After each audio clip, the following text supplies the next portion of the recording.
Good morning. My name is Lillian Govis, Buncombe County Director of Communications and Public Engagement, and this is your community briefing for Wednesday, February 19th. We are in a winter weather advisory right now with light snow falling, and we expect accumulations of 1 to 2 inches, mostly in the higher elevations and eastern part of the county. With temperatures not expected to get above freezing before Friday, we may also see icing overnight and tomorrow. This means that some of our roads, bridges, and sidewalks will be slippery, so please use caution, drive slowly, and watch out for ice. This winter weather advisory is in effect through noon tomorrow for much of western North Carolina. Temperatures are going to continue to drop, and we will see some gusty winds tomorrow, so also be on the lookout for falling trees and branches. There may be intermittent power outages, but we have Bill Norton from Duke Power here today to provide those updates. During this period, emergency management officials recommend that you store an emergency kit in your vehicle in case you must travel. Include a scraper, jumper cables, tow chain, sand, salt, blankets, flashlight, first aid kit, and a road map. Dress warmly if you go outside. Wear multiple layers of thin clothing instead of a single layer of thick clothing. Gather emergency supplies for your pet, including the leash and feeding supplies, enough food for several days, and a pet travel carrier. And don't leave those pets outside for long periods of time during this freezing weather. Check in on your friends and neighbors, especially the elderly, during this winter weather period. If your power goes out, only operate generators outside and away from open windows or doors to prevent carbon monoxide poisoning. Never burn charcoal indoors or use a gas grill indoors. Properly vent those kerosene heaters. Use battery-powered sources for light instead of candles to reduce the risk of fire. If you are using a portable heater, make sure that it is properly ventilated, has at least 3 feet of space on all sides, and never leave children unattended near a heater. Also, be sure to plug those portable heaters directly into the walls, never extension cords. With these conditions, we want to make sure that we keep our community safe. So we will be postponing our Helene Recovery Resource Series event at Owen High that was scheduled for Thursday until Monday, March 3rd from 5 to 7 p.m. Again, that event that was scheduled for Thursday at Owen High School has been rescheduled for Monday, March 3rd from 5 to 7 p.m. In these extremely cold temperatures, our community paramedics work to make sure our unhoused neighbors have a warm place to stay throughout the Code Purple initiative. On these Code Purple days, participating shelters provide more beds with fewer requirements. Transportation to these shelters is available for free through ART, and community paramedics are also available to provide transportation to those who are unable to use the bus. We alert the community about active Code Purple Days on our social media and website, and we also light our Health and Human Services building and our Register of Deeds purple to signal to our community that Code Purple is active and encourage spreading the word. In addition, our community care station at Owen Pool in Swannanoa has remained open overnight when temperatures are below 32 degrees since last November. This station at Owen Pool is typically open from 9 a.m. to 9 p.m. on weekdays and 7 a.m. to 7 p.m. on weekends. Our other 3 community care stations are at the Fairview Ingalls, Morgan Hill Baptist Church on Barnardsville Highway, and Bethel United Methodist Church on Riceville Road, and they are open from 7 a.m. until 7 p.m. daily. Due to the weather, all disaster recovery centers in Western North Carolina are closed today. Remember that important information about the weather, closures, and resources are sent out through our direct messaging system, BC Alerts, and we encourage you to sign up by texting BC Alerts to 99411 or visit buncombecounty.org/code-red. Today, we have Captain Elliot Summey and Detective Tawny Jones from the Buncombe County Sheriff's Office here to provide an update on some scams that we've seen targeting our survivors. We also have Asheville Communications Director Dawa Hitch here and Asheville City Manager Deborah Campbell. But first, as we always do, we'll hear from our County Manager, Avril Pender. Thanks, Lillian. Good morning. Last week, more than 100 of our neighbors in Barnesville joined us for our first Resource for Recovery event to get one-on-one help with their recovery after Helene. I want to give a thank you to Chief Mundy and the Barnesville Fire Department for their help and assistance in making that possible. You will have another opportunity next Tuesday, as Lillian mentioned, to get help from over 40 partners and their programs, answers to your questions, access to applications, financial assistance, and more. Bring your documentation so FEMA staff can check on the status of your application. If you receive a denial letter from FEMA, Physical Legal and Legal Aid of North Carolina will also be there on site to provide guidance for your next step. We encourage you to drop in at Reynolds High from 5 to 7 p.m. We will also have several county departments, including libraries, printing library cards, the register of deeds, providing birth certificates if you've lost that in the storm. Public health will be there providing free vaccines and more. All Souls Counseling will be joining us, and we've got dinner covered at no cost to the attendees, thanks to Food Connection. We have several dates and locations. So next Tuesday, February 25th, at the Reynolds High School cafeteria from 5 to 7 p.m. Thursday, February 27th, at the Lester Community Center, and Monday, March 3rd, at Owen High School cafeteria. They're all drop-in style, and it starts from 5 o'clock until 7 p.m. We're hoping to see you there. There are important deadlines coming up that we want to make sure you don't miss. If you have not done so yet, we highly encourage you to let FEMA know about your losses and needs after Helene. This is the best way to get you started on your recovery journey, as it can cover a variety of costs, including rent, storage unit, home repairs, tools for work, and more. All disaster recovery centers in Western North Carolina are closed today because of the winter weather. But it's not necessary to go to a center to apply for FEMA assistance. The fastest way to apply is online at disasterassistance.gov or visit the FEMA app. You may also call 800-621-3362. During better weather, you can also visit one of our disaster recovery centers in Buncombe County. These are at the Fairview Public Library and Weaverville Town Hall, open Monday through Friday from 8 a.m. to 6 p.m. and on Saturdays from 9 a.m. to 2 p.m. You will have until March the 8th to apply for disaster assistance with FEMA. In Buncombe County, FEMA has distributed over $130 million in assistance and counting. You can also get money for lost wages by applying to disaster unemployment assistance. This program is open to Buncombe County residents who lost work due to the storm, including business owners and individuals. The deadline for this was extended to March 10th, and you can apply at des.nc.gov. That is DES. If you need help navigating FEMA disaster unemployment assistance, access to food, transportation, or have other needs, sign up for the North Carolina Emergency Services Disaster Case Management Program.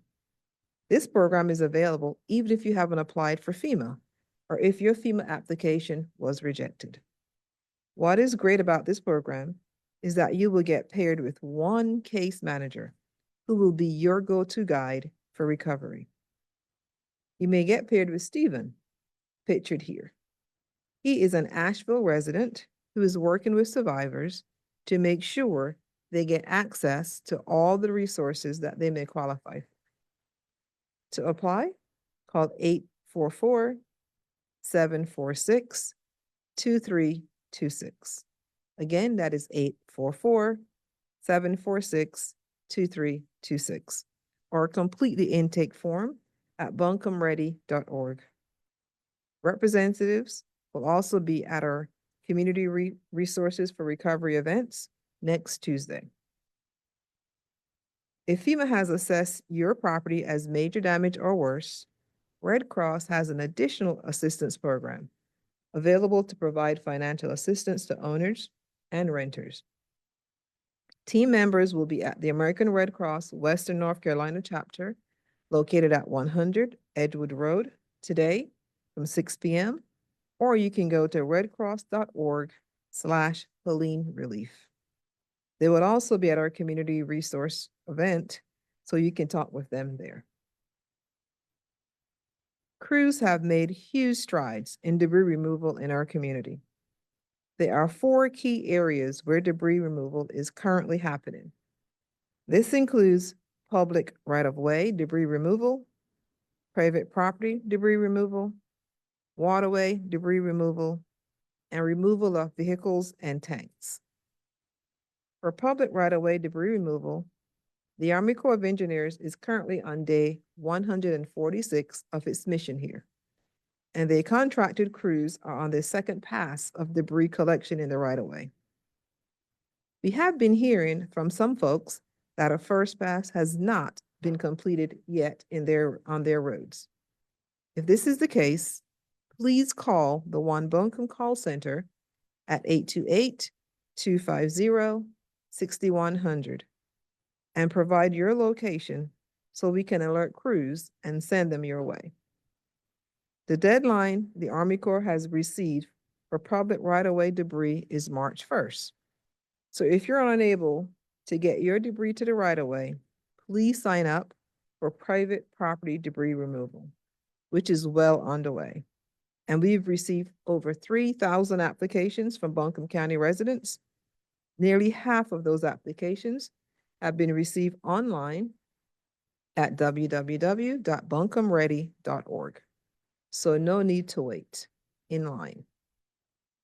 Of those applications, 1,400 have had their inspections completed, and more than 1,200 have been delivered to FEMA.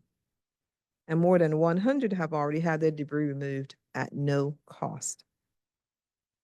For waterway debris removal, there are 15 active waterway crews and 43 hauling trucks. While this work physically started in our waters 2 weeks ago, lots of work has happened behind the scenes. Another program that's here for you is a hazard mitigation grant program. 300 households in the county have submitted an application for elevation, reconstruction, landslide mitigation, property acquisition, or other needs. You can learn more about that program at buncombeready.org as well.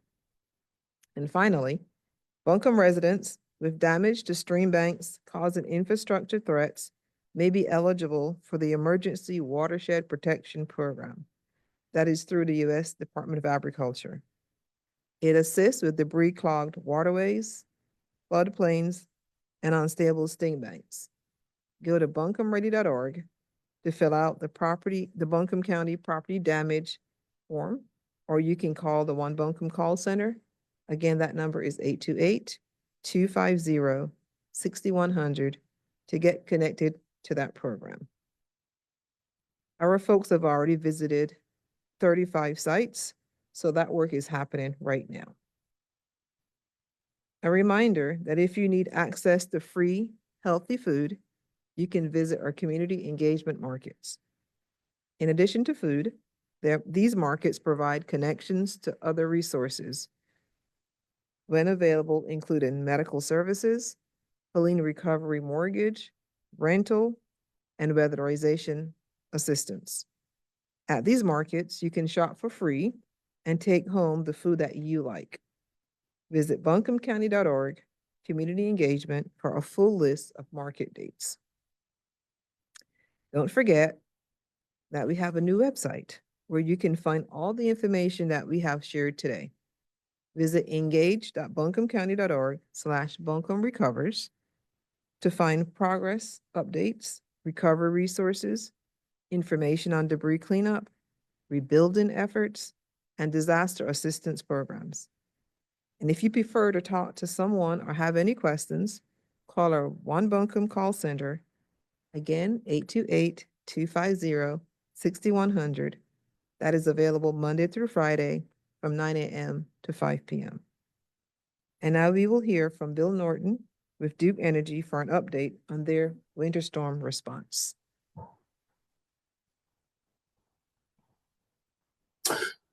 Hey, can y'all hear me okay? Checking audio. Can y'all hear me okay?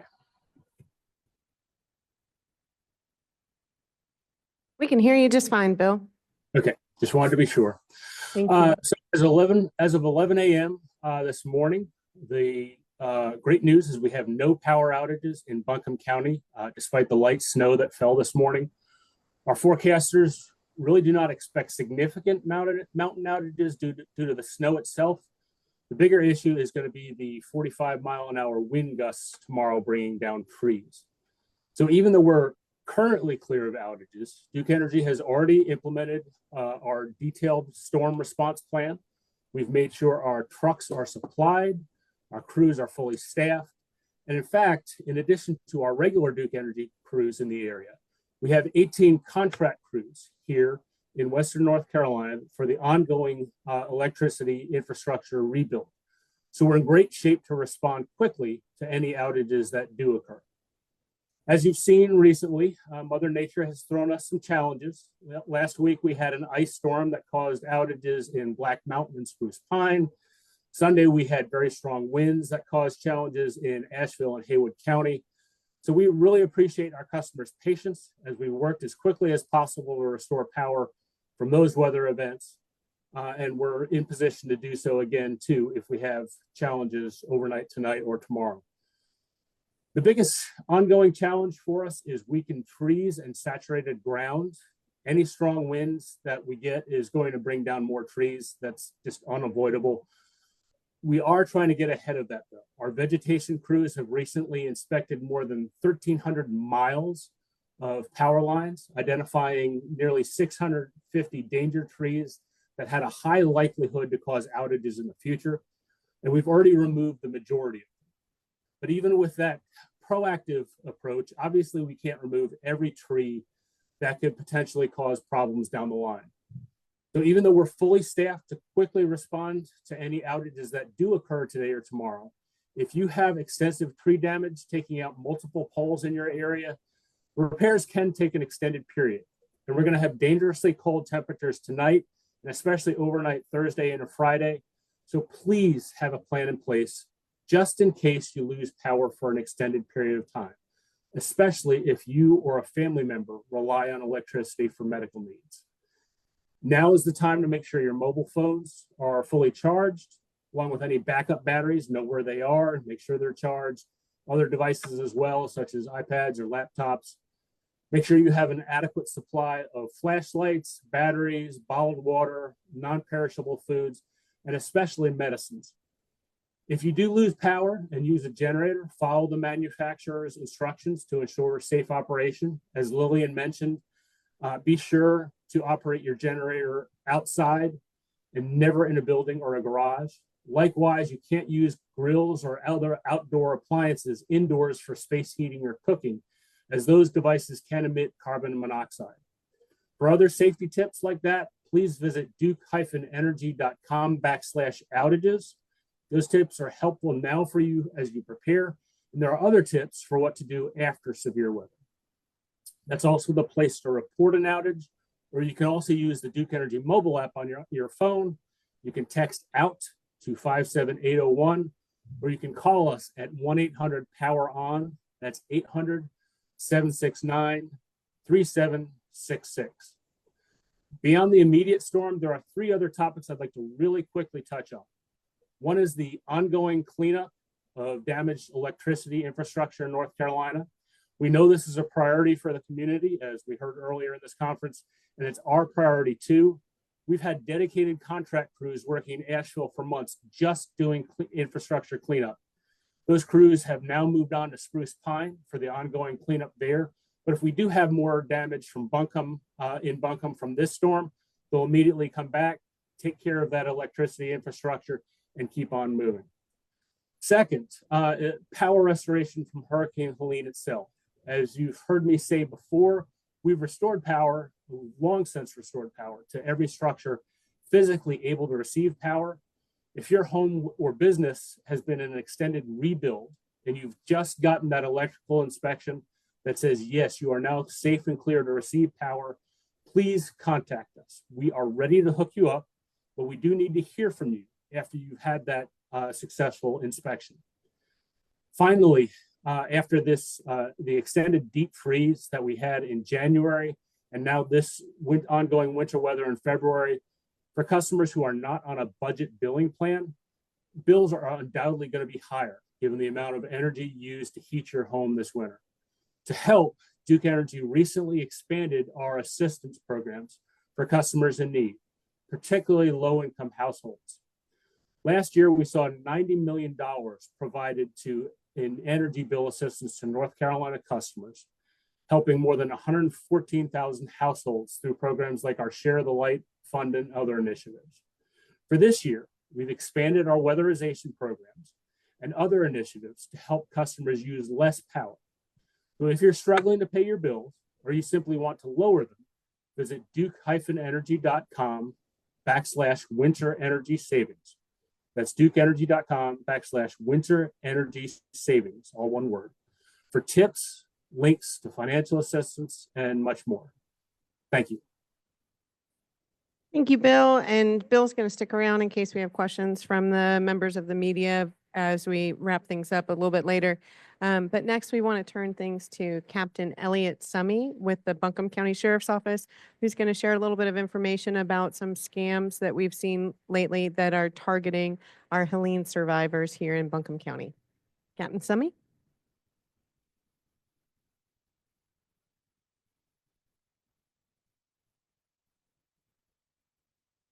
Good morning. I'm Captain Elliot Summey with the Buncombe County Sheriff's Office. I currently oversee the daily operations of District 1 within the Buncombe County Sheriff's Office. That is the southeast portion of Buncombe County, which is our Fairview, Arden, Oakley, and Swannanoa areas. My counterpart, Captain Angie Tullis, who unfortunately could not be here today, oversees the daily operations within the Northwest Division of the Buncombe County Sheriff's Office, which is our Candler, Leicester, and Barnesville areas. Also in attendance with me today is Senior Detective Tawny Jones, who after I finish will go into a little bit more detail about some of the fraud scams that we are seeing across Buncombe County today. I just want to speak to you for a little bit and talk to you and address something that we know is not new here in Buncombe County, but is impacting a lot of people in our community right now. Scammers are calling your phone claiming to be with the Buncombe County Sheriff's Office. And they're good. They lure you in by verifying your address, which seems legit, but then they get you by you into a lie. You miss jury duty, or you're in trouble. And if you don't pay them, they're coming to arrest you. The form of payment they want is always the same. It's Walmart gift cards. And they're pretty convincing. They sound just like I sound, high-ranking, professional, and they have this sense of urgency about them. I'd like to share with you an example of one of these fraud scams that we're seeing across Buncombe County. A friend of our public information director called him, and she was concerned about a phone call that she said she received from the Buncombe County Sheriff's Office. She didn't answer because, like many of us, she didn't recognize the number, which she said was from Silva. If it's that important, they'll leave a message. Well, they left a message, and it went something like, "I'm Captain Summey with the Buncombe County Sheriff's Office. We have an urgent matter we need to discuss with you. Call us back when you have a minute." Her husband also got a call right about the same time, making this sound even more believable. They also left a voicemail. Her husband called the number back, and on the other end, a professional sounding sergeant with the Buncombe County Sheriff's Office saying that he missed his jury summons. His wife suspected it was a scam and shared a screen grab of the scam warning we have posted on our Buncombe County Sheriff's Office Facebook page. Which you have not seen it, I highly recommend and suggest that you go to it and read through it. It's got a lot of good information on there. But here's why they thought it might be legit. They had just moved and thought maybe the summons went to their old residence. These scammers knew their current and former addresses and verified it with them. He asked to speak with the supervisor. The scammer said he would have someone call him back. And a short time later, he got a call from a different person claiming to be a supervisor with the Buncombe County Sheriff's Office. Thankfully, they realized it was a scam and hung up before the scammers got to the part where they were saying, if you don't pay them, they're coming to arrest you. Please understand that the Buncombe County Sheriff's Office will never call you asking you for money for any reason. If that happens, tell them you know it's a scam and hang up the phone. And if you ever have questions or concerns about a phone call you receive from someone saying that they work with the Buncombe County Sheriff's Office, please call us. Myself or Captain Tullis will be more than happy to answer the questions that you have. And we rest assured, it's a scam. No one with the Buncombe County Sheriff's Office is coming to arrest you if you do not pay them. And now I'd like to bring up Senior Detective Tawny Jones, who will go a little bit more in depth about fraud investigations. Thank you.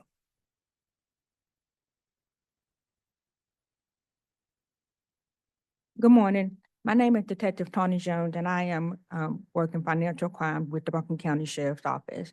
So I just want to come up and speak to the community and elaborate on Captain Summers' message regarding scams.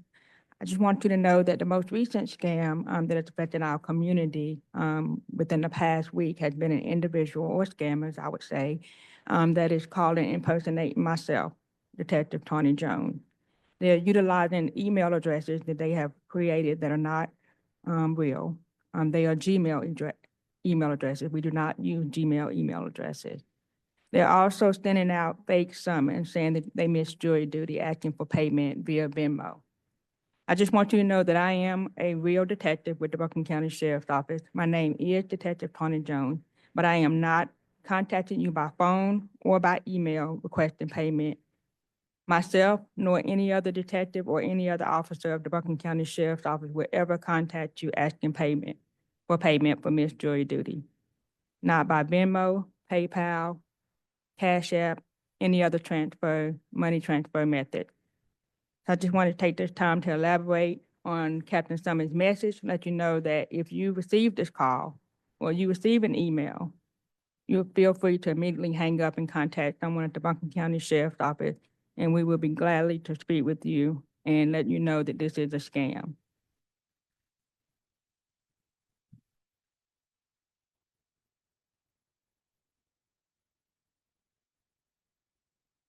Thank you.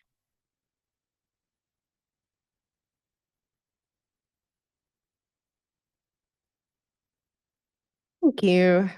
Hope my mom was watching that segment. Next, we will hear from Asheville City Manager Deborah Campbell with an update from their end.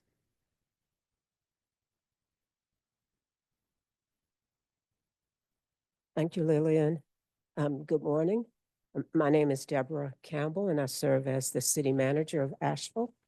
As usual, I want to start by thanking everyone in the community for your continued support and your ongoing efforts to contribute to our community's recovery from Tropical Storm Helene.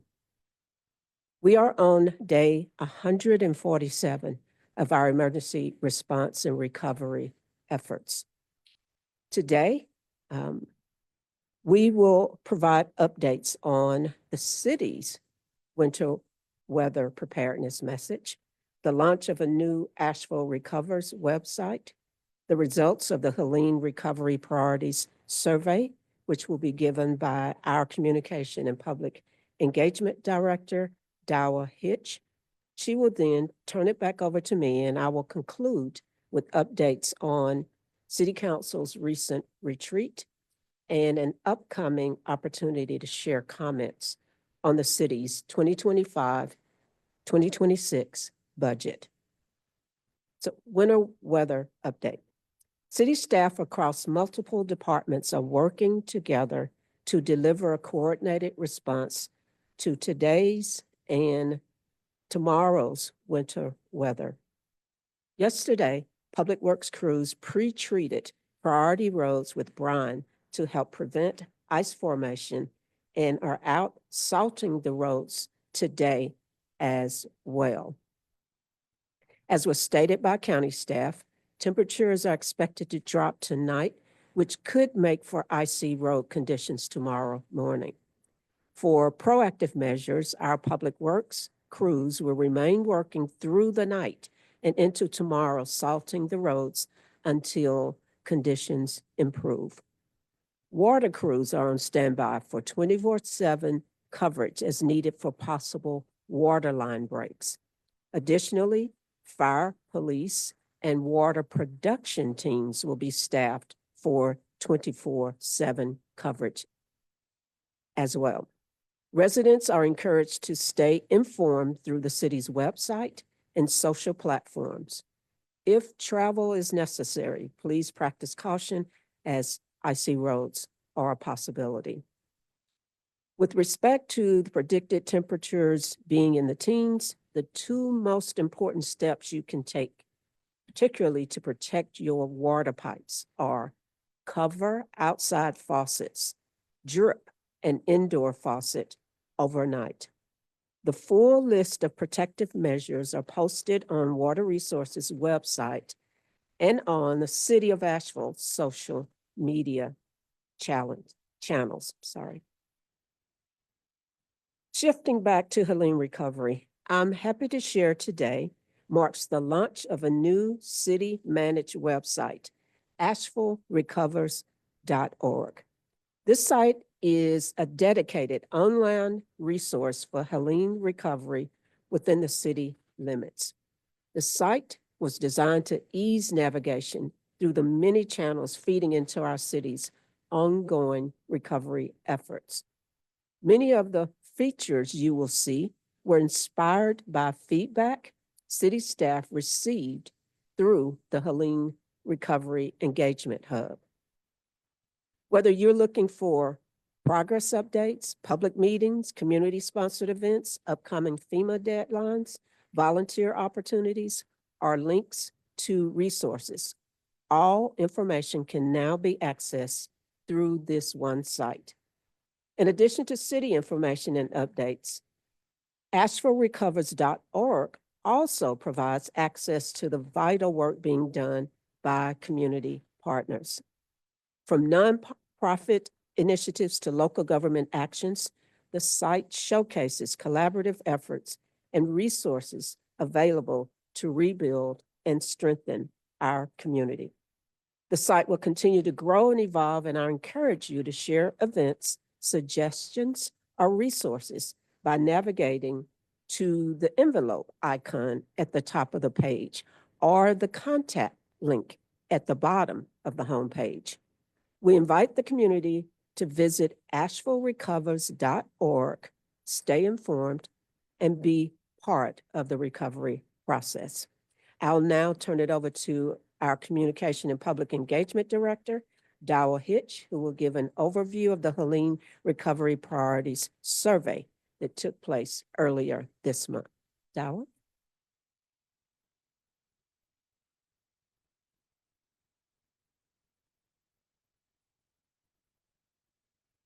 Thank you, Deborah. And first, I'd like to share a sincere thank you to all who participated in the Helene Priorities or the Helene Recovery Priorities Survey. There were nearly 6,900 responses. And while this type of engagement is not a statistically valid measure, it does give some insight into our community's experiences and needs following Helene. The results of the survey were an important reference point for City Council as they identified key focus areas for Helene recovery at their annual retreat last Thursday and Friday. Survey outreach included daily social media promotions, media coverage in local news outlets and at these community briefings, announcements in city newsletters and email campaigns, direct engagement with neighborhood groups and business organizations, flyer distribution at city community centers, the transit center and public bulletin boards within the survey area, and door-to-door outreach in legacy neighborhoods through our Community Connector program. Today, I'll give just a few key takeaways from the survey. A full report is available at AshevilleRecovers.org/2025 survey report. So if you'd like to dig in a little bit deeper, that information is available there. So now back to the results. A number of key areas of concern emerged from the survey respondents, including strengthening infrastructure, expanding housing solutions, supporting economic recovery, enhancing food security, and maintaining a focus on sustainability.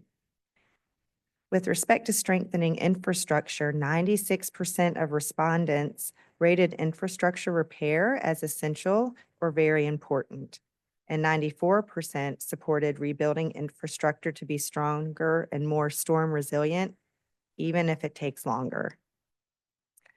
94% highlighted road repairs as essential or very important, while infrastructure improvements such as sidewalk repairs, greenways, and bikeways were rated as lower importance.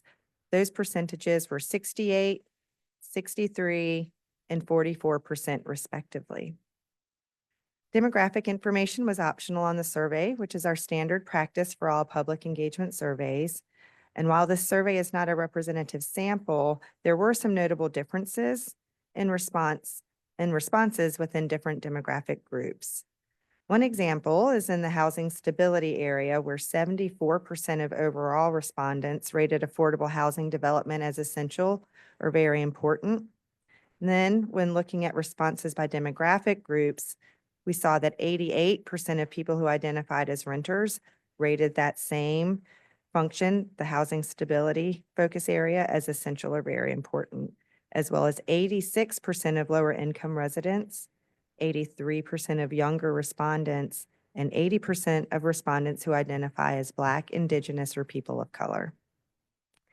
Additionally, 71% of overall respondents support rent or mortgage assistance to prevent displacement. Digging a little deeper into impacts by key groups, BIPOC communities gave greater importance to housing, food security, and transportation accessibility. Business owners gave greater importance to business recovery at 89%, identifying that as an essential or very important need, and arts funding. Again, that was at 75%.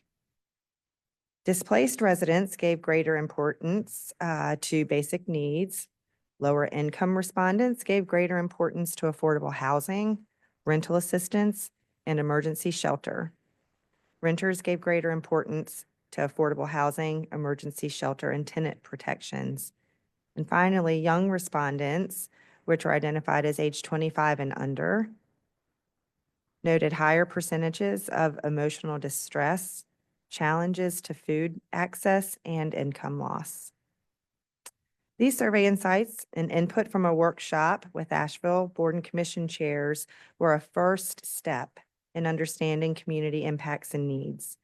Moving forward, there will be additional input opportunities for deeper understanding, including engagement around the Community Development Block Grant disaster recovery funds that the city received.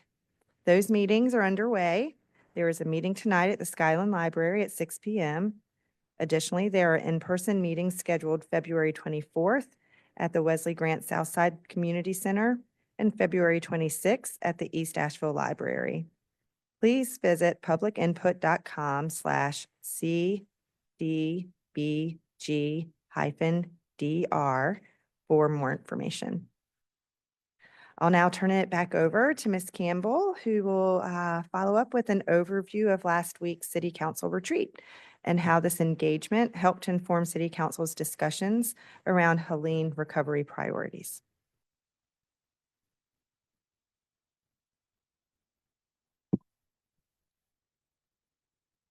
Thank you, Dara. Asheville City Council members met last week on February 13th and 14th at their annual retreat to discuss Helene recovery priorities over the next 18 months. During the two-day retreat, council members identified guiding principles and a vision specific to Helene recovery. The recovery vision they identified was as follows: rooted in resilience, rising in unity, repairing with care, ready for tomorrow. To achieve the recovery vision, City Council identified the following guiding principles: community-centered, accountability and transparency, maintaining Asheville's uniqueness, innovation, strength, resilience, sustainability, and collaboration. As Dowell mentioned earlier, the Helene Priority Survey and the Board and Commission Chairs Workshop provided City Council information about the community's current needs and experiences in the aftermath of Helene. With the input received in mind, council members established 4 priority areas focused on Helene recovery: people, housing, infrastructure/environment, and the economy. Facilitators and city staff are currently summarizing the notes from the discussions at the retreat and will identify draft priority action steps. Those draft priority actions will be shared with the City Council at a future work session. As we look towards the 2026 fiscal year budget, the community is invited to participate in the budget public comment session during the February 25th council meeting. This meeting will be held in person in the council chamber located on the 2nd floor of City Hall at 5 p.m. Comments may also be submitted by email or voicemail through the Engagement Hub located on the front page of the city's website. The city manager's proposed budget will be informed by community input from this early public comment opportunity and direction received from City Council. And in closing, I'd like to extend my continued thanks to the mayor and City Council, all of our dedicated City of Asheville employees, our other partners in the county, state, and federal government, as well as our private and nonprofit partners who continue to work tirelessly on recovery efforts. I'll now turn it back over to Lillian.